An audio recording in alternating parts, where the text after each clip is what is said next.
आप सब बच्चों को एक सूचना बताया जा रहा है और आज 23 मार्च है ना। तो भारत सरकार का तुगलकी फरमान जारी हुआ है कि आप सब बच्चों का विद्यालय फिर बंद किया जा रहा है क्योंकि कोरोना बढ़ रहा है। शांत रहिए कि आपका विद्यालय आज से 31 मार्च तक विद्यालय बंद रहेगा, ठीक है।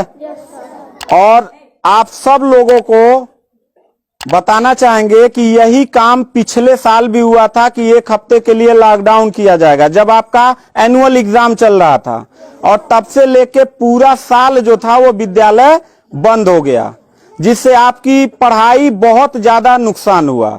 और इस साल जब विद्यालय खुला, आपने किताब कॉपी अपना सारा व्यवस्था कर लिया, तब हमारे तुगलकी फरमान जो हमारे सरकार हैं वो अब आदेश कर दिए कि अब फिर जो है कि ये विद्यालय फिर बंद होगा।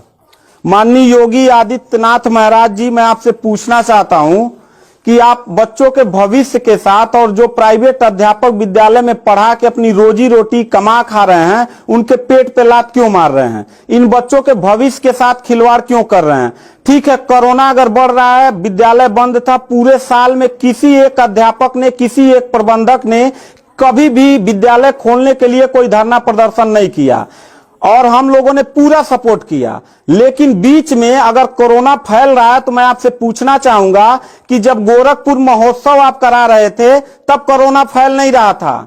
जब आप आके यहाँ पे इलाहाबाद के प्रयागराज में कुंभ का मेला लगवा रहे थे तब कोरोना नहीं फैल रहा था, जहां पे करोड़ों लोग स्नान करने गए। और अभी हरिद्वार में महाकुंभ का आयोजन आप करवा रहे हैं तब कोरोना नहीं फैल रहा है। बिहार में चुनाव हो रहा है तब कोरोना नहीं फैल रहा है। और विद्यालय जो बच्चों का सबसे देश की रीढ़ की हड्डी होते हैं, जिनकी बुनियादी शिक्षा, प्रारंभिक शिक्षा आप बिल्कुल बर्बाद कर दिए हैं पिछले 2 साल से, और अब जाके फिर लॉकडाउन आप लगा रहे हैं। तो आपसे पूछना चाहेंगे कि बच्चों के भविष्य के साथ आप मैच क्यों खेल रहे हैं?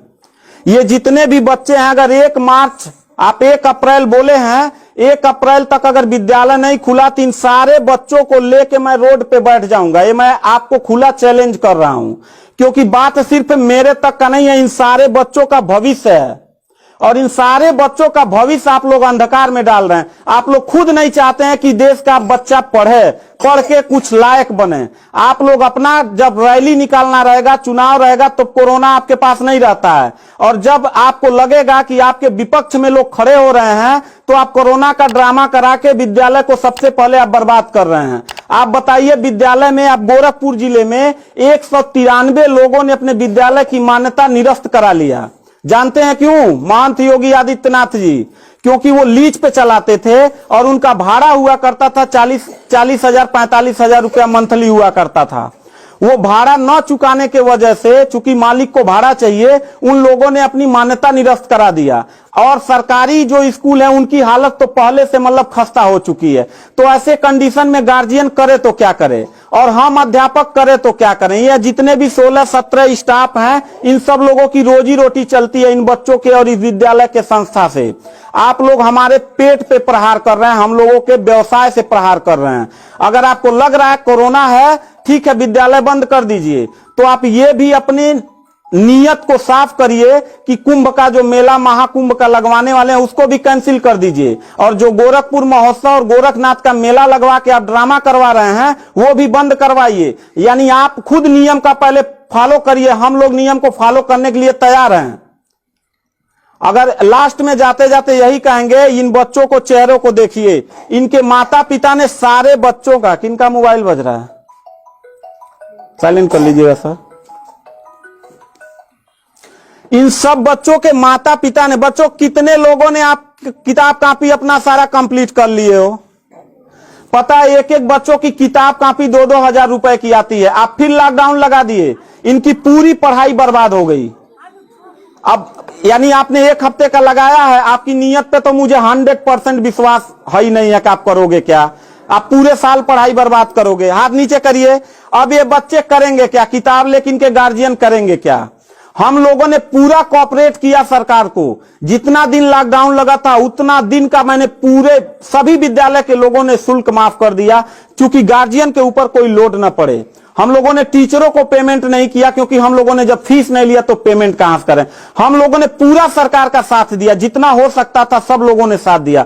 लेकिन अब इतनी कंडीशन होने के बाद, विद्यालय खुलने के बाद आप लोग विद्यालय बंद कर रहे हैं, ये बहुत ही गलत कर रहे हैं। और आपका पॉलिटिकल जो फंडामेंटल जिस पे आप चल रहे हैं कि जिन नियतों पे आपका बर्बाद होने वाला है, मैं लिख के आपको दे दूंगा कि अगर फिर से 1 अप्रैल के बाद, ठीक है, अगर 1 हफ्ते के रोकने के बाद कोरोना भाग जाता तो मतलब 1 हफ्ता आप बंद कर लीजिए, बिल्कुल हम लोग 1 हफ्ता नहीं पढ़ाई कराएंगे। लेकिन अगर फिर साल भर का ड्रामा आपने किया तो निश्चित तौर पे याद रखिएगा कि तानाशाही उतना ही अच्छा लगता है जितना तानाशाह के अंत होने का समय ज्यादा दूर हो, और आपका समय बिल्कुल नजदीक आ गया है। तो मैं उम्मीद करता हूं कि आप ये काम बिल्कुल मत करिएगा। 1 अप्रैल के बाद अगर विद्यालय फिर से आप बढ़ाएंगे तो इन सब चेहरों को देख लीजिए और इनके गार्जियन को लेके, अपने पूरे स्टाफ को लेके जिले से लेके मैं प्रदेश लेवल तक धरने पे बैठूंगा। इस बात को याद रखिएगा, क्योंकि सवाल यहां सिर्फ मेरे रोजगार का नहीं है, मेरे जितने सहपाठी और जितने मेरे कर्मचारी लोग हैं और इन बच्चों के पढ़ाई का भविष्य का सवाल है। तो मैं इन बच्चों को लेकर धरने पे बैठ जाऊंगा और जरूरत पड़ा तो असंवैधानिक भी हो जाऊंगा। इसी के साथ मैं सरकार से रिक्वेस्ट करूंगा कि अगर 1 हफ्ता में बंद करने से कोरोना भाग जाता है तो हम सब लोग आपके साथ हैं, अगर नहीं भागता है तो 1 अप्रैल से छोड़ दीजिए।